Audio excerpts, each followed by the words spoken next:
YouTube? Welcome back to the channel. So here's the second of the year in review videos. This is the favorite pickups of 2023. Now this one, I'll quickly say off the top, was probably one of the more challenging ones of the last couple of years that I've tried to do these. And it's not because there weren't items that certainly would qualify. I went through my Instagram and I went through all the pickup videos and everything, and I found a number of cards that certainly would fit in the categories and items. So I will include one item here in my favorite pickups as well. And I'll show you that when I get there. If you've been watching the pickup videos throughout the year, you'll probably know what it is. But I found it mainly challenging because when I started going through the various things is that there were certainly plenty of cards that would qualify, but I found a lot of them would fall under kind of the honorable mention category. Usually there's a couple of defined ones. I try not to make it a top 10 or a top 15 or whatever. I try to hover somewhere around that number and then have a couple of honorable mentions to make it work. But in this case, there's a lot of ones that would have qualified. If I did a top 10, there's a bunch that maybe would have made it to 9 or 10 that would have been in the honorable mention, and they're kind of interchangeable. So rather than have a million honorable mentions, I decided to just kind of streamline the list a little bit. So what I've done is I've done a top 9 Medanos. You know, we'll stick on theme here with the jersey number.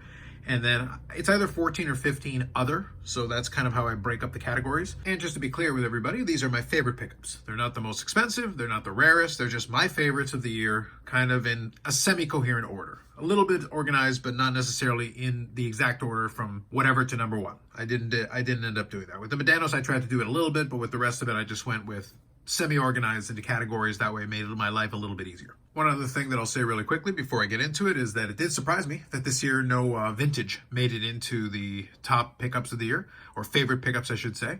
Mainly because honestly, even though I added different cards to my 53 Bowman Color set and my 63 Fleer Baseball set, there were cards that were definitely part of the set and that are going to be awesome when I get a chance to showcase the completed projects.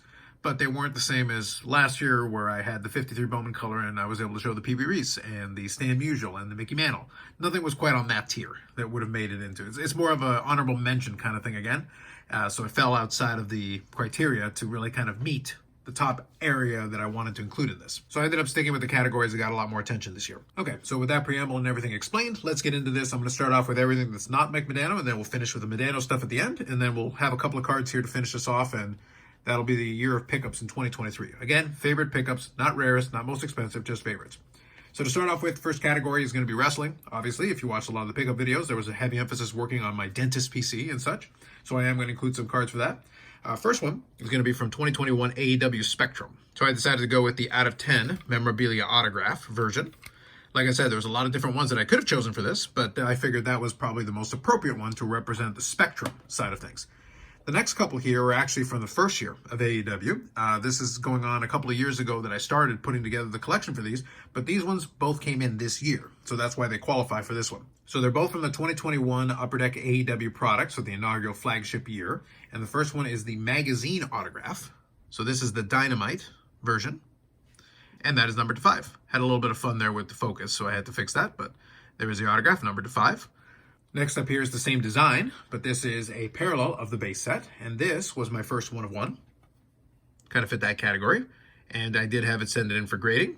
This is one that I actually picked up in Mercari, so it is kind of a little bit of a unique way of acquiring it for me, because Mercari is not available in Canada, so it's one of those things where I wasn't able to get my hands on it. This is definitely one of the ones that I wasn't expecting when the year started, but when the opportunity came across, I was definitely happy to pick that one up. And the last two here are no surprise, because if you kept tabs on what I was doing with the AEW metal, these are kind of some of the ones that we were chasing after. So I've got 2 of the red PMGs. So first we start off with this one. And the red PMGs are all numbered to 100. So these are based on your normal design. And as you can see from the numbering there, so that's the high number. So I'm going to show these here briefly before we get on to the next ones. So there's your high number. And there is your low number. And both in PMGs. Again, both numbered to 100. There's also a retro version. And these are also available in green PMGs as well, but I don't have any of those yet, but these are the 2 that I do have. So 2 red PMGs for 2 of the base card parallels, and then hopefully down the road I'll be able to get the retro one to complete the trio. But those are definitely 2 of my favorite pickups from the wrestling card section of the pickups video for 2023. Moving on here, I do have a representative of the Jamie Benn collection. Just one. There's a couple of different ones that I could have chosen, but I thought this one was a fun one. And this one was a late addition here towards the end of the year. This is from the 2016-2017 Upper Deck Premier Hockey. And this was kind of their retro homage to the Super Rookie subset. So the patch autograph, numbered to 25. Borrowing from that early UD Premier design. And I believe this was the same year as the Jason Spezza and I think Rick Nash and a couple of other rookies for that year. And this was just redone. So 2016-17, I believe, would have been around the time that Jamie Benn won the scoring title. So he was getting into a lot of sets at that time. But I thought this was a really cool card to add as part of the Jamie Benn collection. Now, as I mentioned, there wasn't going to be no vintage baseball this time around. So for the rest of this, it's going to be all football. But first, we're going to start off with one of my favorite little projects that I started during this year. And if you saw, there were a couple of different mail days kind of dedicated to it. More Josh Rosens than anyone could ever need. Well, I'm going to include 3 cards from the Josh Rosen here in my favorite pickups, just because I thought they were really cool looking cards. And I had a lot of fun with this one this year, including the questions of why. Well, because I want to. That's why. And first one here is going to be 2018 Panini Select. This is a rookie memorabilia Prism Green, a whole bunch of subcategories. But it's just a cool looking card. And I know it's one of those player worn patches and everything, but nonetheless, it's a cool looking card. I do like Select. But you can see there, just from the label, the amount of stuff they have to include in order to make that work. The 7.5 isn't a big deal because the thicker cards have an issue, and that is numbered to 5. Like I said, I do like the Select product, so that's a fun one. And then here, I've actually got back-to-back 2 1-of-1s. First one is from 2018 Panini Select, and it is the 1-of-1. I think that's like the Black Prism, something like that. It's a die cut. It's pretty sweet with the 1-of-1 lettering. Include that here for a second. And then the second one here is from rookie Plates and Patches. So 2018 Panini Plates and Patches, and this is also a patch autograph 1-of-1. Again from his rookie year.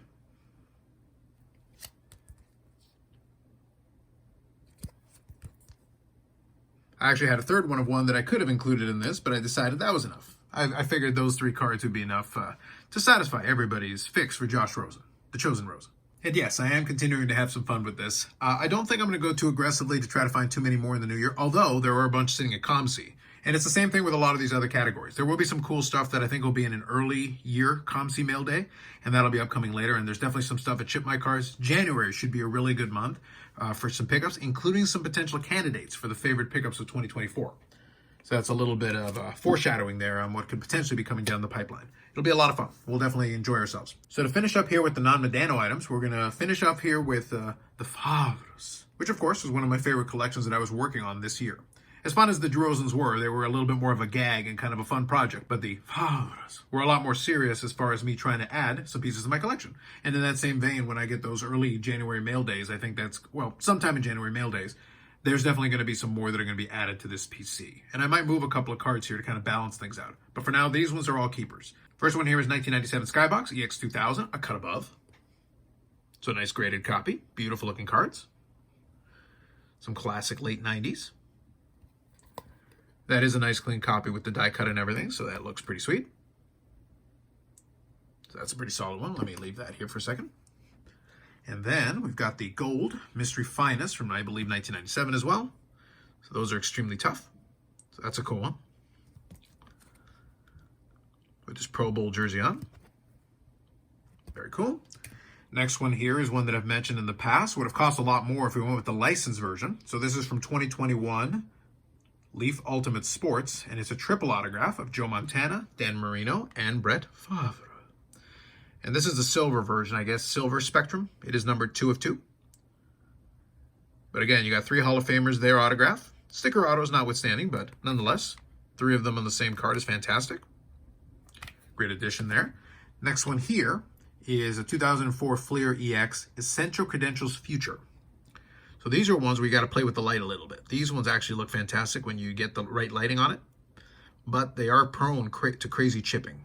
So even in an 8, it's still a pretty cool looking card. And these are numbered, so I'm going to show you there. So that is numbered to 53. Great card. Again, very flimsy material on that, but fantastic looking cards. And that brings us down to the last 3 here that we're going to include in this section. And that's going to be 2006 Playoff Absolute Memorabilia. Marks of Fame, Material Auto, and that comes with a sticker, a nice shiny sticker on it, and a nice material piece, 3 colors. Is it a PSA 8? As mentioned before, I don't mind picking these up in a quote-unquote lower grade for a new product because a lot of these do chip. And also PSA tends to mark down the thicker cards quite a bit. So that one is numbered to 75, but a great looking card. And that kind of follows the same theme here as this one. And I believe from what I saw, this looks like it was a situation of somebody had a complete set, including some fantastic cards, and they decided to make it available on eBay, and I was able to win one of these. This is from 2005, Donruss Gridiron Gear, and this is a Performers Jersey Auto. So that right there is a great game-worn jersey number piece. You got the sticker autograph, but done in probably the best way, where it's kind of put into the card, which is great. And then this is numbered to 10. Beautiful looking card. So that was definitely a great addition and one that was added towards the latter portion of the year. So I'll just put all that in focus here for a second. So those are some great additions there for sure. Now this last one is going to be pretty obvious if you were paying attention from earlier in the year. And this is my first ticket stub, signed ticket stub that I added to the collection. And this was from a NFC playoff game. Pretty sweet. So obviously the ticket was cut from 2008. And it is graded PSA 10. PSA DNA certified with the auto grade, and we do have the autograph on there. And I believe from what I mentioned, I think this was probably one of the last playoff games that played for the Packers, which is really cool. You got all the little logos there at the bottom. You got that authentication sticker there. And a bunch of information there on the back. So cool looking piece. I've got to figure out exactly how I want to display it, but it is pretty sweet. And it is nice to have that as an addition. So that concludes my favorite non-Medano items. So we're going to take these here and we're going to continue forward. And the last section here is going to be covering the favorite Mike Modano pickups of this year. And then we'll wind her down and call her another year of pickups. Okay, so that takes us down to the last section here. We're going to do the Modano pickups. I decided to make it a top 9 just to fit everything in and stick with the theme. Like I said, there could have been a lot of different ones that would have made it into a honorable mentions, but I decided to just stick with 9 just because I figured it was easier than trying to figure out what qualified to test 10 and what just barely missed the mark. So the first couple are actually going to be ones that were late in the year, late additions to it. First one is 2009-2010 Upper Deck Flagship Series 2, and this is the UD Game patch. So this one we have a nice patch piece, and it is numbered to 15, so that's a great addition there. I'm going to get a one touch for that later on that fits it properly, but for now, we'll work with that. And then here is another one of the unlicensed cards. We're going to go with Leaf Ultimate Hockey. This was a quad autograph. So this one was a late addition here, if you were paying attention to it. So this is the out of 15. The Innocence Early autograph is a little cut off, but the rest of them actually look pretty nice. It's a pretty cool looking card. I do appreciate that aspect of it. If you're going to do the unlicensed, I don't mind that at all, if you do them that way. Next one here is from the Cup. Another one where if you can add that kind of thing to it, it's actually really fun to add. This is the Lamplighters from 2020-2021, the Cup. So the second most recent one, obviously the new version has come out. So we've got the Lamplighters with a nice paint pen on there. And we got a train in the background if you can hear it. So that is a pretty sweet looking card. Very heavy emphasis on the autographs, you'll notice, but next one here is not an autograph, although it does have a facsimile autograph on it. This one here was from the late 90s section where I needed to add a lot of different things, and this is a great addition to it. 1999-2000 Upper Deck MVP Stanley Cup Edition Superscript. Rated a PSA 9, but certainly not necessary. We've got the facsimile auto there with the rainbow full shine. Beautiful looking cards, and it is labeled Superscript on there. But these late 90s ones are pretty tough to come by. It's definitely a highlight for me to be able to pick one of those off. And I'm going to keep trying to track down the other ones, but that's a great one to add. Next one here, we're going back to the unlicensed well, but this one's a nice one. This is from President's Choice, and this is one of the, what they call the solid gold patch, but it has an excellent patch piece on it. So if you're going to get your memorabilia, that is an excellent patch piece to get a piece of the star. Pretty nice looking cards. That is numbered to 3. From Dr. Brian Price, from President's Choice Cards. That's a fine addition there. Then we move to the first year of Be a Player Ultimate, and this was the gold autograph. So this one I picked up in person at the expo. As mentioned before, these actually came in the Beckett style holder previously. Unfortunately, this one got cracked out at some point. Would have been nice to have it in there, but I was able to get this a little bit cheaper. And I believe with the gold one, these are limited to 10. So these are a little tougher to come by. So at that point, beggars can't be choosers. You're not going to have too many other shots to get your hands on these ones. So these ones are pretty tough to come by. So definitely a highlight pickup for the year. Now next, we're going to finish off with 3 cards from the Cup. Obviously, if you're going to have a year of pickups for the Medano collection, you're going to have cards in the Cup. So first one here is actually a patch upgrade. This is from 2008-2009, the Cup, limited logos. Beautiful patch, nice clean autograph, numbered to 50. That is always a highlight type card. Picked that up at the expo. So a lot of these, like I said, were later on in the year. We were able to get my hands on them. This one was from a previous expo, not the most recent one. And this is one that eluded me in the initial run, but I was able to pick up one of the update ones here. From 2009-2010, the Cup. It combines Medano and Jamie Benn. So I guess technically this is another representative for the Benn collection as well, since it covers the both of them.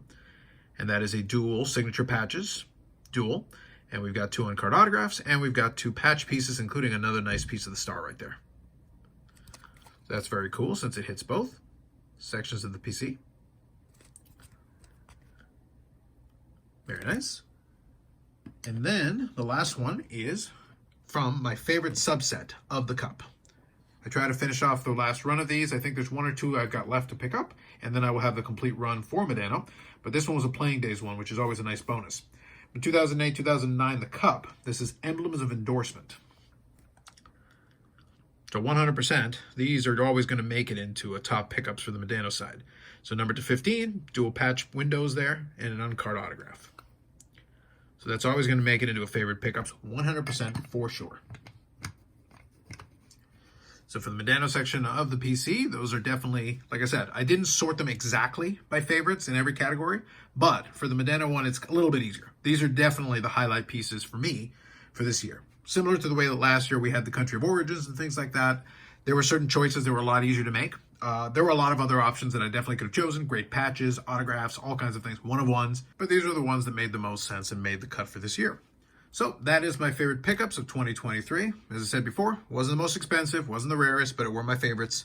We'll see kind of how next year shakes out. There's a lot of different possibilities, and there's going to be some early candidates, I think, in January for sure, depending on how things go as far as the mail and how quickly I'm able to get some of those things turned around. So with that said, that leaves me one more video to do for the end of year review. So that is episode 2 of the year in review, and we'll get to episode 3, start recording on that. We're a little bit behind schedule, so I'm going to have to pick up the pace on that one, but we'll definitely work on that. More videos coming up on the channel, including the live streams at 8 p.m. Eastern Time on Fridays. Now this Friday, we are going to have the live stream as normal, but it is going to be a little bit shorter, but then we'll also have the Christmas Eve episode, the holiday special that we'll have as far as that is concerned. And then the following week, there's going to be no Friday live stream, but we will do the New Year's Eve live stream on Sunday night. And I will include the placeholders to that early so that people can see it if they want to check it out. So if you want to avoid your family, you can hang out there for a little bit and talk a little hobby just before Christmas and before we ring in the new year. So with that said, like if you like the video, subscribe to the channel. Thanks very much, and we'll catch you in the next one.